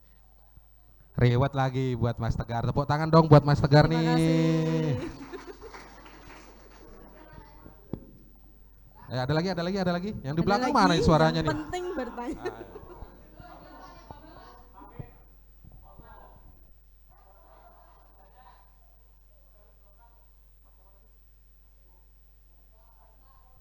Oke, terima kasih. Mas Adi menanyakan, ini bekerjanya pakai kontrak apa enggak gitu ya? Kalau menurut yang sudah saya share tadi ya, saya share ke teman-teman tadi, perusahaan apa saja sih selama ini saya sudah pernah bekerja. Selama ini yang saya tahu adalah beberapa perusahaan sekarang memang lebih trennya itu lebih tren ke outsourcing sebenarnya. Untuk sekarang ya. Apalagi setelah pandemi ini mereka lebih ke outsourcing. Jadi sistemnya kontrak setahun, 2 tahun, 3 tahun seperti itu. Hanya saja kalau saya sekarang yang saya jalanin ini adalah saya basicnya kontrak project. Jadi misalnya si project ini berjalan 4 tahun gitu ya, saya akan dikontrak selama 4 tahun sebagai profesionalisme, tapi sebagai profesional welding inspector tuh dikontrak. Bisa berpanjang setelah ada project lagi mereka. Jadi saya tarik ke belakang ya. Saya tarik ke belakang. Saat ini saya bekerja di perusahaan EPC ya dari Jepang ya, namanya Chiyoda Corporation. Nah, perusahaan ini kan di bidang EPC tadi ya, Engineering Procurement Construction, yang saat ini sedang mengerjakan project smelter punya Freeport di Gresik di Jawa Timur. Jadi mereka itu punya target atau punya jadwal atau schedule. Proyek ini akan berjalan 3 tahun. Nah, di saat 3 tahun ini saya join sama mereka, bergabung bekerja selama mereka 3 tahun. Nah, setelah proyek ini selesai, dia akan udah punya proyek yang lain. Yang mana, Mas? Yang enggak, si EPC tadi itu Chiyoda ini perusahaannya di Jepang, Mas. Perusahaannya di Jepang, cuman proyeknya di Indonesia.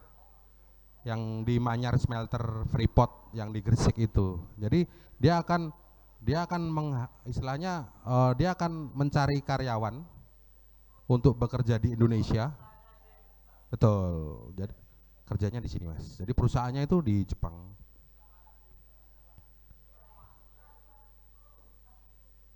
seperti itu. Jadi setelah ini diperpanjang lagi atau enggak tadi pertanyaannya kan ya?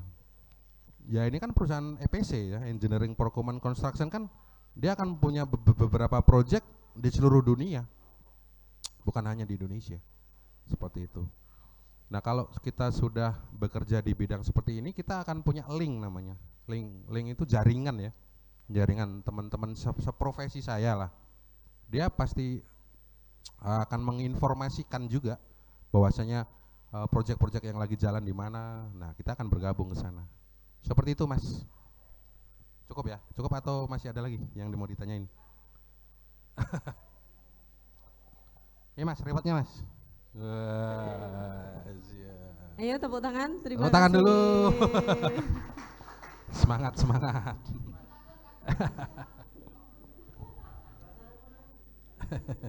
Ya, kalau saya boleh menanggapi Mas Arief, jadi dengan adanya sistem seperti itu ya, bekerja dalam periode waktu tertentu, itu tentunya nanti dari kurikulum vitae apabila nanti akan bekerja di perusahaan lain begitu, nanti hanya akan melihat kurikulum vitae kemudian sudah seprofesional apa seseorang itu dalam salah satu pekerjaan tertentu.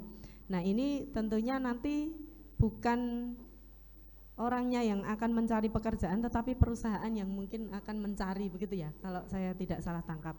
Sehingga anak-anak kalau Mas Arief ini mungkin sekarang tahapnya sudah tidak mencari pekerjaan lagi, hanya mencari mungkin informasi pekerjaan, tetapi saat ini saya meyakini posisinya sudah dicari oleh perusahaan karena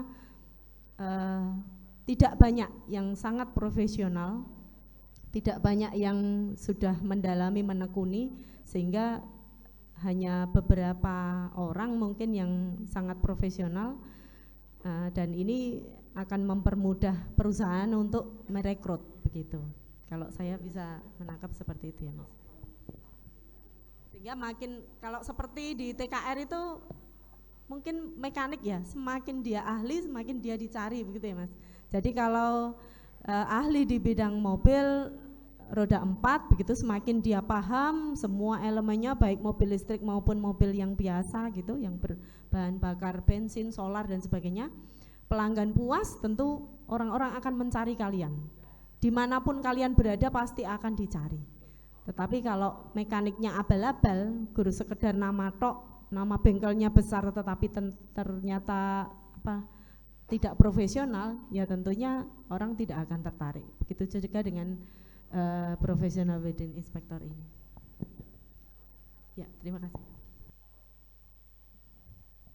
Ya betul sekali Bu. Jadi selama ini kurang lebih mungkin 10 tahun terakhir ini ya, saya lebih banyak untuk bekerja itu ya tiba-tiba ada email masuk gitu loh. Pak Arief, ini ada pekerjaan di sini, kurang lebih masa pekerjaannya sekian tahun, gajinya sekian, Pak Arief mau nggak? Ya, kurang lebih seperti itulah emailnya. Ya saya tinggal bilang aja kalau saya lagi pengen mau gitu, ya saya bilang mau. Kalau saya mau, tapi saya maunya misalnya gajinya sekian gitu. Kalau mereka setuju ya sudah, saya kerja gitu. Tapi kalau saat saya nggak mau itu ya saya bilang aja nggak mau. Jadi seperti itu memang trennya adalah di saat kita seperti Ibu tadi bilang ya, di saat kita sudah di posisi yang mungkin sekarang ini saya jalanin itu kita lebih dicari, malah dicari orang gitu loh, dicari orang untuk bekerja, bukan udah saatnya kita yang nyari-nyari pekerjaan. Seperti itu teman-teman semua. Jadi ya kembali lagi ya, masa depan kita itu di tangan kita, bukan di tangan orang lain. Jadi ya mudah-mudahan menginspirasi lah teman-teman semuanya di sini. Ke depan ini saya mau jadi apa, mau bekerja di apa, karena banyak sekali kan ya bidang pekerjaan yang akan kita temui nanti ke depannya gitu loh. Karena teman-teman semuanya di sini itu salah satu generasi penerus bangsa, itu yang paling penting ya. Karena saya sudah ke beberapa negara di Singapura, di Malaysia, di Vietnam, itu ya maunya saya sih sebenarnya banyak talenta-talenta dari Indonesia khususnya Gunung Kidul ini juga ada gitu loh, di bidang seperti ini gitu, yang makanya salah satu latar belakang kenapa kok saya pengen sharing ke teman-teman seperti itu, gitu aja. Karena mungkin saya tadi belum cerita ya, sebenarnya itu ada sosok yang menginspirasi saya, itu yang belum saya ceritakan. Jadi waktu tadi saya bekerja di Taman Safari, setelah itu saya bekerja di perusahaan di PT Daekyung, namanya perusahaan dari Korea ya. Waktu itu saya jadi, kalau waktu itu saya sudah permanen di sana, saya nggak kontrak, saya kerja dua bulan, training dulu 3 bulan, setelah itu saya dikontrak permanen, saya sudah permanen bekerja di situ gitu.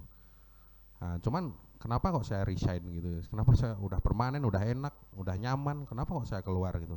Jadi ada sosok yang menginspirasi sebenarnya. Waktu itu ada inspektor namanya ya. Ya sama ya kayak sekarang inilah welding inspector ini. Saya lihat orangnya ini datang jam 10 siang, jam 10 datang. Cuman ngelihat-ngelihat barang, tanda tangan, jam 3 udah pulang. Gitu aja setiap hari. Saya lihat-lihat di Google, ya itu tadi ya, gaji welding inspector. Itu orang nggak enak amat ya, datang jam 10, pulang jam 3, gajinya gede gitu kan. Nah, itu menginspirasi saya sebenarnya. Nah, waktu itu setelah itu saya ajak ngobrol inspektor tersebut. Saya ajak ngobrol, saya nanya-nanya, "Pak, gimana sih ceritanya kok Bapak bisa jadi kayak gini?" Akhirnya dia cerita. "Oh, prosesnya kayak gini, Mas." Ya seperti yang hari ini saya lakukan.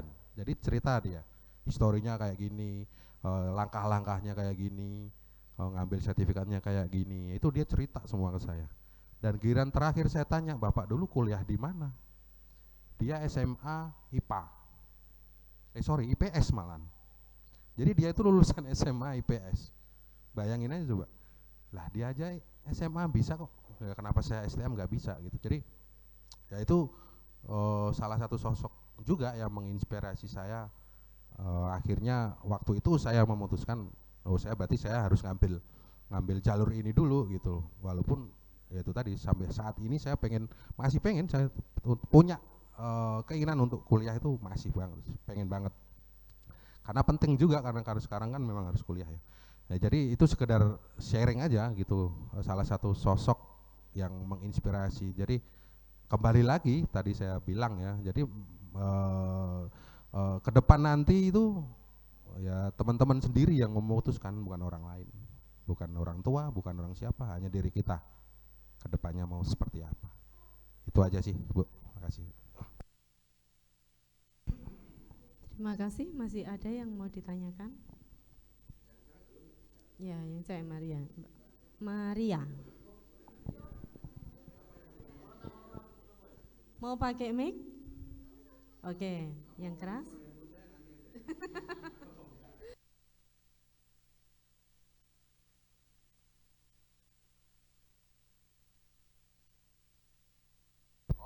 Ya, pertanyaan yang bagus juga. Nah, untuk masalah biaya yang sudah saya keluarkan gitu ya. Kalau biaya ini kan lebih sebenarnya ke investasi saya sendiri waktu itu ya. Saya pikir, wah ini investasi saya ya harus saya keluarkan berapapun.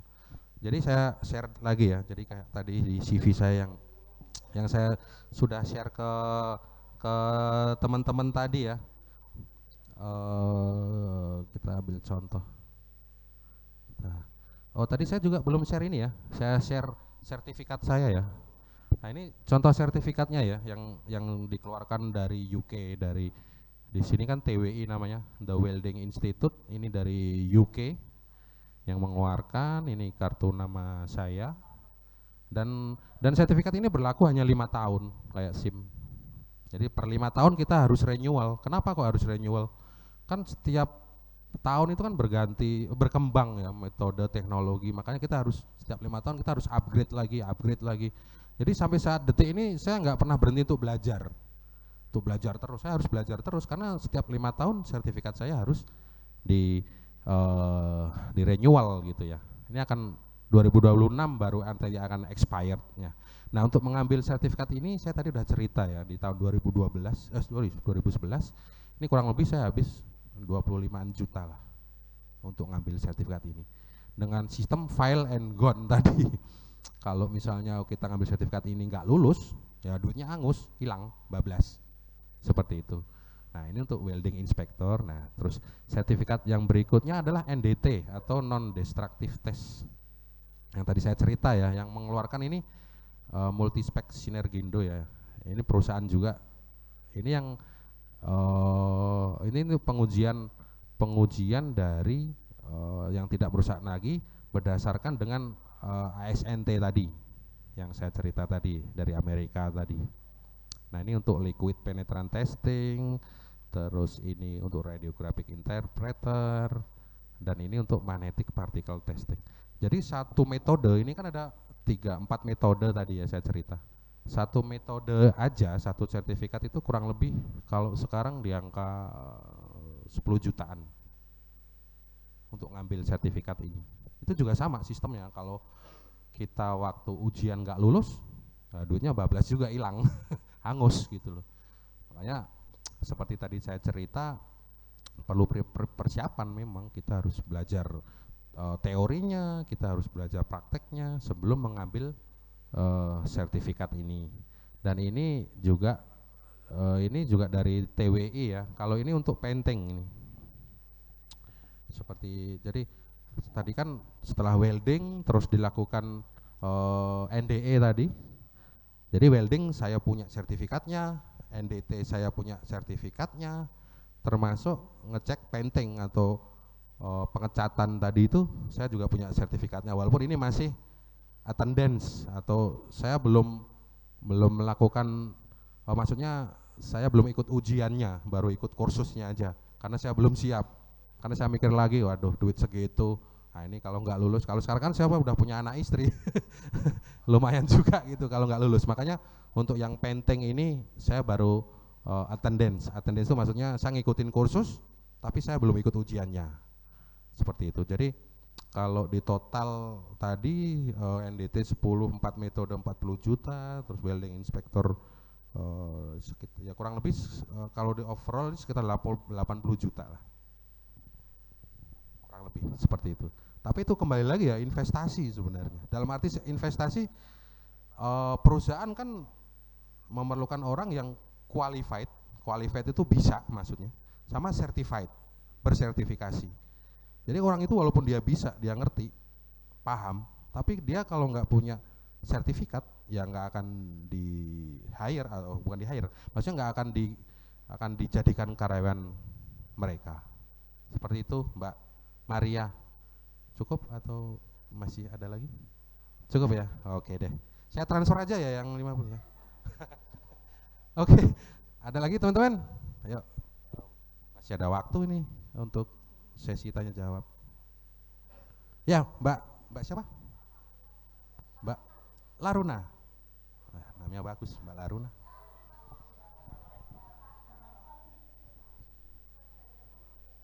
Ya.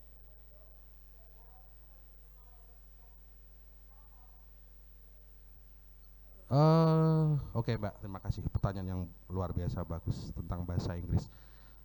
Seperti tadi saya ceritakan, saya senang bahasa Inggris justru malah dari SMP saya. Saya SMP senang bahasa Inggris. Walaupun sebenarnya mumet juga kan belajar bahasa Inggris. Past tense, future tense, apalah itu segala macam. Sampai sekarang aja saya nggak tahu itu tuh.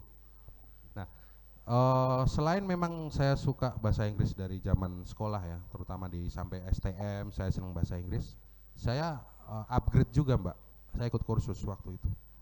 Jadi setelah siang kerja gitu, saya malamnya ikut kursus pelatihan di beberapa lembaga kursus gitu, kayak EF, English First, seperti itu. Jadi selain memang saya basic, maksudnya senang bahasa Inggris, saya upgrade lagi ke tempat-tempat kursus.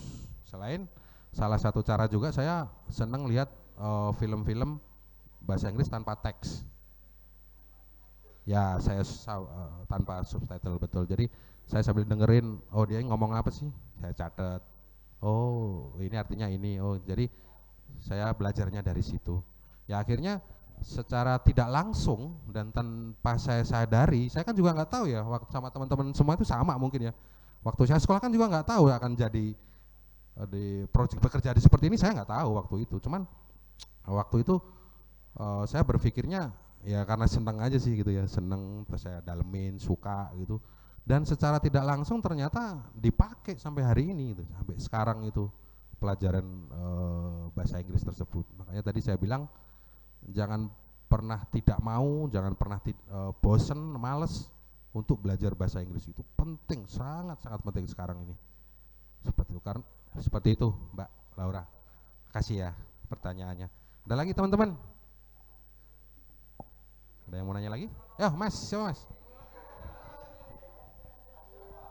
Mas? Oh Mas Dava, monggo silakan.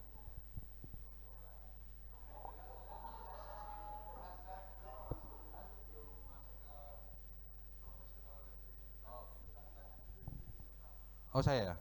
Dulu itu cita-cita paling mulia itu jadi tentara. Ya toh? Ya mungkin sama berarti. Dulu tuh senang banget, maksudnya rata-rata teman-teman kalau saya tanya mau jadi apa besok? Mau jadi ABRI aja, dulu kan ABRI namanya, Angkatan Darat, Angkatan Laut. Seperti itu Mas. Jadi memang nggak nyambung sekarang jadi ini. Ya tapi ya itu tadi, setiap kita harus punya cita-cita, itu harus punya. Itu Mas Rafa. Terima kasih. Ada lagi? 1, 2, 3. Oh Mas, Mas. Wah, oke, luar biasa.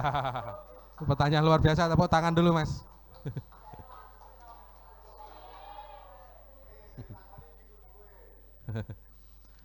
Apa yang membuat saya semangat dan pantang menyerah? Kalau saya tadi cerita, saya itu waktu sekolah, saya sadar saya dari keluarga nggak mampu. Orang tua saya petani aja yang tidak mampu menyekolahkan saya untuk lanjut kuliah gitu ya. Nah, itu salah satu dulu yang bikin saya semangat itu. Ibarat kata saya harus merubah garis tangan saya gitu. Waktu itu udah digariskan, kamu tuh nanti hidupmu kayak gini, saya lawan ini. Garis tangan ini saya rubah. Akhirnya ya saya semangat gitu loh, semangat untuk upgrade, untuk memperbaiki hidup lah ya gitu. Di lain sisi kita kan pasti punya keinginan ya dalam hidup ya. Wah saya nanti kalau udah lulus sekolah, saya pengen bekerja di tempat kerja yang bagus, punya keluarga yang baik, punya anak-anak yang baik. Nah, anak-anak ini jangan sampai kayak saya dulu. Nah, artinya kan saya perlu dana ya untuk anak-anak saya itu. Jangan sampai anak saya terjadi lah ini. Nah, akhirnya itu salah satu yang bikin saya semangat karena saya udah berkeluarga ya. Tapi di saat dulu saya masih sendiri, masih bujangan, ya kalau saya dulu jujur memang salah satu yang bikin saya semangat, saya harus merubah garis tangan saya nih. Saya nggak mau nih nanti hidup saya dan keluarga saya seperti ini, seperti itu Mas. Jadi ya itu aja sih poinnya Mas, yang bikin semangat dan pantang menyerah. Selain tadi yang saya sudah cerita ya, ada motivasi di luar tadi ya, ada sosok seseorang yang ternyata bisa gitu loh. Nah kalau dia aja lulusan SMA, IPS bisa gitu, kenapa saya nggak akan jadi motivasi. Jadi sebenarnya setiap diri kita ini ya, itu punya hati kecil nih di dalam diri kita, itu bisa kita upgrade sebenarnya. Bisa, semua orang bisa kok, punya kesempatan ya. Apa sekarang? Kesempatan semua sama, kayak misalnya tadi kita perlu literasi untuk belajar, semua orang pegang handphone sekarang gitu kan. Semua orang bisa buka Google, bisa YouTube, bisa belajar gitu. Jadi setiap kita itu punya hati kecil untuk upgrade.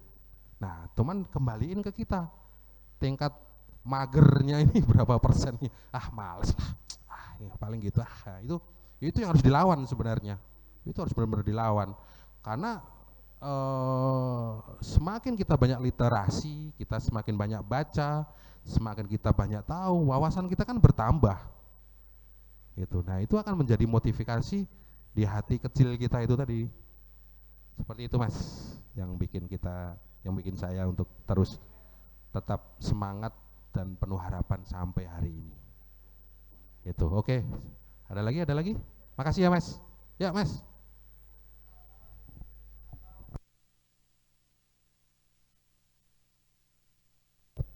Oke, makasih pertanyaannya. Tantangan yang terberat itu untuk masuk ke sini, salah satunya tadi saya sudah cerita ya. saya tadi udah cerita proses untuk sertifikasi atau ikut kursus untuk ngambil sertifikat itu tantangannya ya tadi kita harus banyak belajar, kita harus mempelajari bahan atau modul untuk kursus tersebut, itu salah satu tantangan. Nah, belum lagi tantangan-tantangan di eksternal ya. Tantangan di eksternal itu maksudnya mungkin dari waktu itu sempat juga saya sedang ada masalah di keluarga, itu kan juga faktor dari tantangan sebenarnya gitu ya. Nah, terus kalau di dalam pekerjaan tantangannya lebih ke namanya spek tuh specification gitu, kayak misalnya kamera ini ya. Kamera ini kan waktu mau bikin dia pasti ada speknya ya, plastiknya materialnya apa, tiangnya ini materialnya apa, itu perlu tantangannya di situ, kan kita harus pelajarin itu. Misalnya dari 45 nih mau bikin kamera speknya kayak gini ya, kan berarti saya harus belajar ini yang diminta ST45 ini bikin kamera speknya apa aja sih. Oh ini tiangnya materialnya harus ini. Nah itu tantangan juga gitu. Jadi faktor-faktor tantangan di dalam pekerjaan yang pernah saya jalanin, Mas. Makasih. Oke. Ada lagi? Ayo, Mas.